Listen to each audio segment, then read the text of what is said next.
The 141st anniversary of Custer's last stand is next Sunday. It turns out there's more to the story of that epic battle, as Rocca now tells us. Every summer, along the banks of Montana's Little Bighorn River, the strains of the 7th Cavalry's fight song are heard.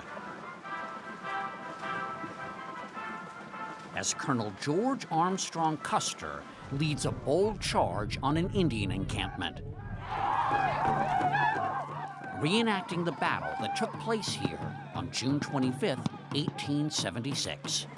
The sky is raining arrows, gunfire, smoke, yelling, screaming, cursing. Ranger Steve Adelson describes a terrifying cauldron of fear and violence. 2 moons of Cheyenne chief. We swirled around the soldiers like water around a stone. How long did the battle last? He said about as long as it takes for a hungry man to eat his dinner. In little more than an hour, Custer and more than 200 of his men were dead. The battle itself was short and decisive. Its legacy, anything but.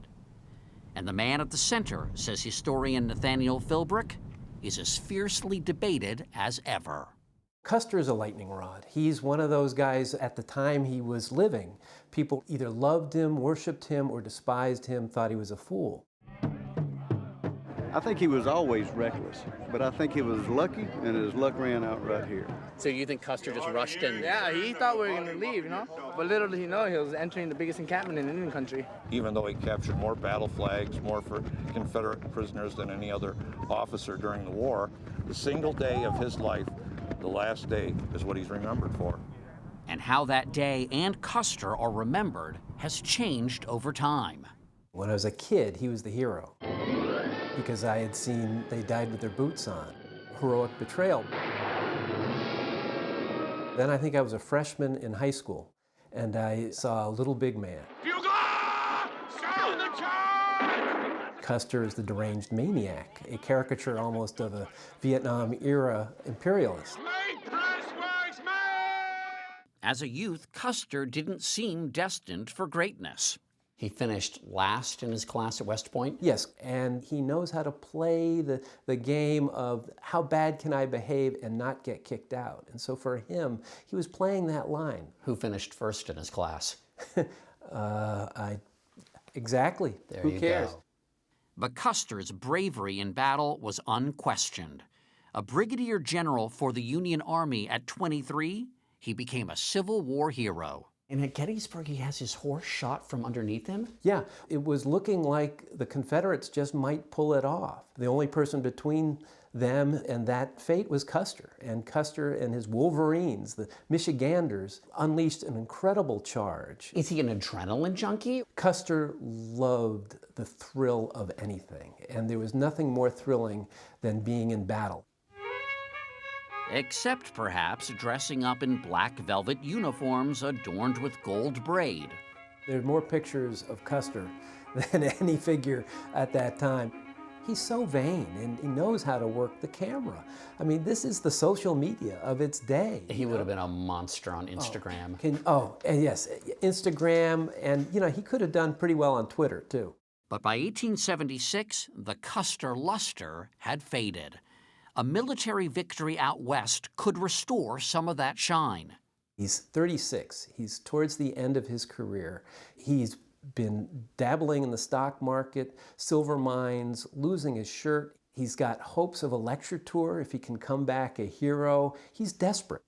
And the country, preparing to celebrate its centennial, was desperate too, for Indian land, including the gold-rich Black Hills of the Dakota Territory. Land sacred to the Lakota that the U.S. government had only years before granted them forever.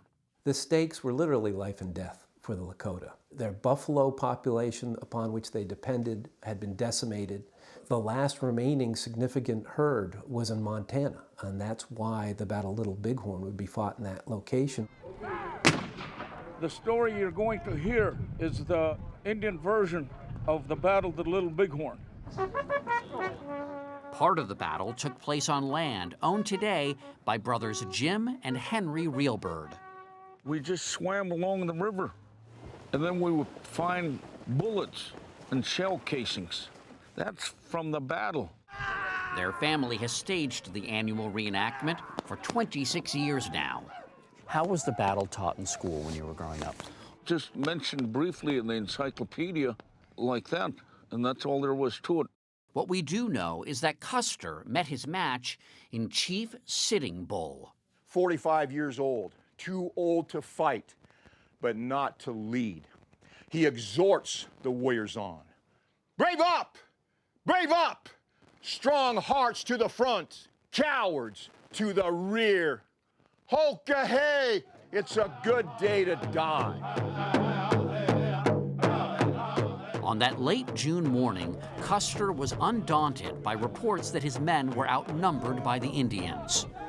He's gone up against insurmountable odds oftentimes during the Civil War and come out victorious by being aggressive. And on top of the ridge, Custer. But the Indians didn't run, and they did fight. Eagle bone whistles shrieking across the battlefield in the dust and the smoke. It was apocalyptic chaos. George Armstrong Custer's mutilated body was recovered days later. According to native oral tradition, his ears had been pierced with awls so that he could hear better in the afterlife. The expression on his face? A smile, a triumphant smile. And that is just the mystery of Custer. The victory for the Indians was short-lived. Within 2 years, most were confined to reservations. This was a battle over Land, without a doubt, land. Who would occupy it, how it would be used, and who would be allowed to traverse across it. At the Little Bighorn Battlefield National Monument, Custer's men are memorialized where they fell. The Indian warriors who lost their lives are remembered too, on what is today known as Last Stand Hill. This place talks to you. You don't have to strain to hear it. And there's a mystical aura to it. It is a spiritual place.